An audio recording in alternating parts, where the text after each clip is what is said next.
ഒരു മാറ്റം ആഗ്രഹിക്കുന്ന ജനത മുഴുവനും വന്ന് വോട്ട് ചെയ്തിട്ടുണ്ട്. പ്രധാനമന്ത്രി തിരുവനന്തപുരത്ത് എത്തുമെന്നും തിരുവനന്തപുരത്ത് വലിയ വലിയ മുന്നേറ്റങ്ങൾ ഉണ്ടാകുമെന്നും ഒളിമ്പിക്സിൻ്റെ ഒരിനം തിരുവനന്തപുരത്ത് വെച്ച് നടത്തുമെന്നൊക്കെ പറഞ്ഞത് തിരുവനന്തപുരത്തുള്ള പ്രബുദ്ധരായ ജനത ഏറ്റെടുത്തിട്ടുണ്ട്. ഒരു ദിവസം രാവിലെ ഓടി വന്ന് ഒരു മുൻ MLA നിർത്തിയിട്ട് UDF പറയുന്നത് പോലെയുള്ള അല്ലല്ലോ.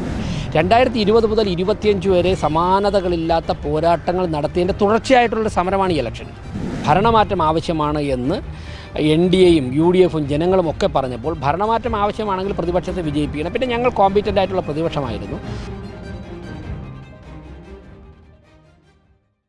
നമസ്കാരം. ഈ തദ്ദേശ തെരഞ്ഞെടുപ്പിൽ കേരളം എമ്പാടും തന്നെ ഏറെ ഉറ്റുനോക്കിയ ഒരു കോർപ്പറേഷനാണ് തിരുവനന്തപുരം കോർപ്പറേഷൻ. കഴിഞ്ഞ ദിവസം തെരഞ്ഞെടുപ്പ് കഴിഞ്ഞിരിക്കുന്നു.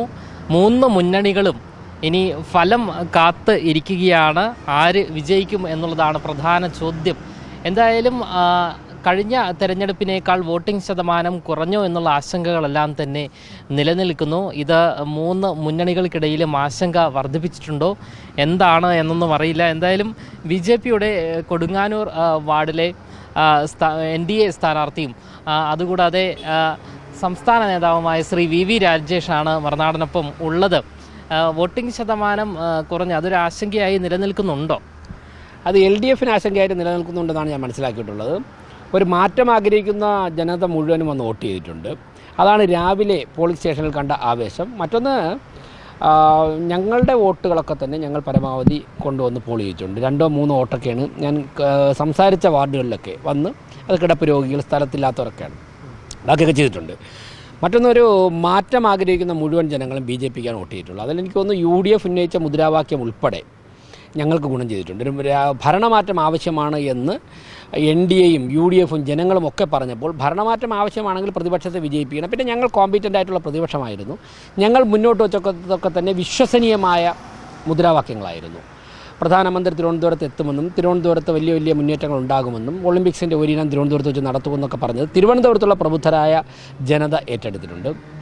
മാത്രവുമല്ല, ഇപ്പോൾ പോളിംഗ് കഴിഞ്ഞിട്ട് കിട്ടുന്ന വിവരമനുസരിച്ച് CPMൻ്റെയും LDFൻ്റെയും അനുഭാവികൾ വ്യാപകമായിട്ട് ഞങ്ങൾ വോട്ട് ചെയ്തിട്ടുണ്ട്. അത് വരാൻ പോകുന്ന കേരളത്തിൽ വലിയൊരു രാഷ്ട്രീയ മാറ്റത്തിൻ്റെ തുടക്കമാണ്. തിരുവനന്തപുരത്ത് ആരംഭിക്കുകയാണ് ആ കാറ്റ്. അതായത് വളരെ ഫ്രസ്ട്രേറ്റഡ് ആയിട്ടുള്ള, വളരെ അസ്വസ്ഥരായിട്ടുള്ള, ഇപ്പോൾ KSRTC ബസ്സിൻ്റെ റോഡ് തടഞ്ഞു നിർത്തിയതിലും അങ്ങനെയൊക്കെയുള്ള പൊങ്കാല അഴിമതിയിലൊക്കെ തന്നെ അസ്വസ്ഥരായിട്ടുള്ള ഒരു LDF അനുഭാവികളായിട്ടുള്ള ഒരു ജനത 5 വർഷവും അവർ അടക്കി വച്ച വികാരം പ്രകടിപ്പിച്ചത് താമരയിൽ വോട്ട് ചെയ്തുകൊണ്ടാണ്. ഒരിക്കൽ താമരയിൽ വോട്ട് ചെയ്തവർക്ക് വീണ്ടും താമരയിൽ വോട്ട് ചെയ്യാൻ മടിയുണ്ടാകില്ല. അപ്പോൾ ഈ കോർപ്പറേഷനിൽ ഞങ്ങൾക്ക് നല്ല മെജോറിറ്റി കിട്ടുമെന്ന് മാത്രമല്ല, വരാൻ പോകുന്ന കേരളത്തിലെ രാഷ്ട്രീയ മാറ്റങ്ങളുടെ ഒരു തുടക്കവും സൂചനയുമായിട്ടാണ് ഞങ്ങളിതിനെ കാണുന്നത്. ഏകദേശം എത്ര സീറ്റാണ് BJP പ്രതീക്ഷിക്കുന്നത്? സീറ്റുകളുടെ എണ്ണമൊക്കെ മണ്ഡലങ്ങളിൽ നിന്നും എടുത്തുകൊണ്ടിരിക്കും. ഇന്നലെ വാർഡുകൾ പ്രാഥമിക ഒരു കണക്കൂട്ടൽ മാത്രമേ കഴിഞ്ഞിട്ടുള്ളൂ. അത് രാത്രി ഒരുപാട് വൈകി. ഇനിയിപ്പോൾ ഇന്നൊക്കെ ഇരിക്കുന്നുണ്ട്. ഇന്നിരുന്ന് ഞങ്ങളുടെ ജില്ലാ നേതൃയോഗം ചേർന്നതിന് ശേഷം മാത്രമേ ഇന്ന് വൈകുന്നേരം നാളത്തോടുകൂടി കണക്കുകളിലേക്ക് ഇരിക്കുന്നത്. പക്ഷേ ആ കണക്കുകൾ പെട്ടെന്ന് നിങ്ങളോട് പറയുന്നില്ല. എന്തായാലും ഞങ്ങളുടെ കണക്കുകളൊക്കെ ഇന്ന് വൈകുന്നേരത്തോടുകൂടി പൂർത്തിയാകും. അതിനിടയിലൊരു പ്രീപോൾ സർവേ ഒക്കെ നടത്തിയിരുന്നു.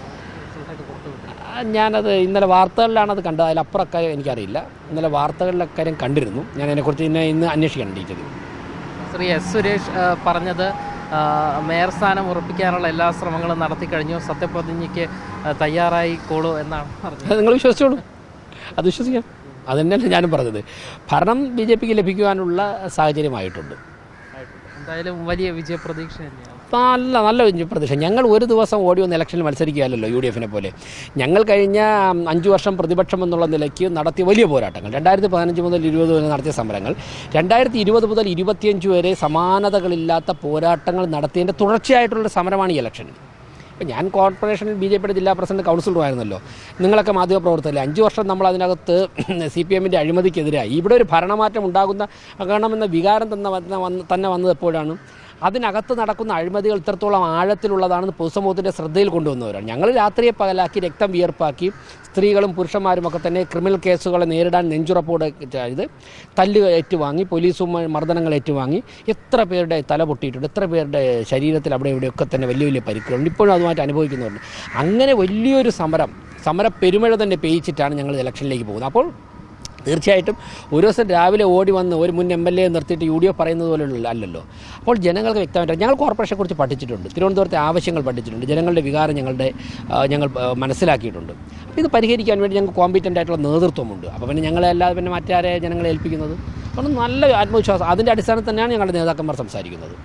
എന്തായാലും തലസ്ഥാനത്ത് 3 മുന്നണികളും കൂട്ടിയും കിഴിച്ചും കൊണ്ട് ദിനരാത്രങ്ങൾ മുന്നോട്ട് പോകുന്നു. ഇനി ഫലം വരാൻ കുറച്ച് ദിവസങ്ങൾ മാത്രമേ ബാക്കിയുള്ളൂ. BJP വളരെ വലിയ കോൺഫിഡൻസോടു കൂടി തന്നെയാണ് നിൽക്കുന്നത്. ക്യാമറമാൻ അഖിൽ അശോകിനൊപ്പം അമൽ രുദ്ര, മറുനാടൻ മലയാളി, തിരുവനന്തപുരം.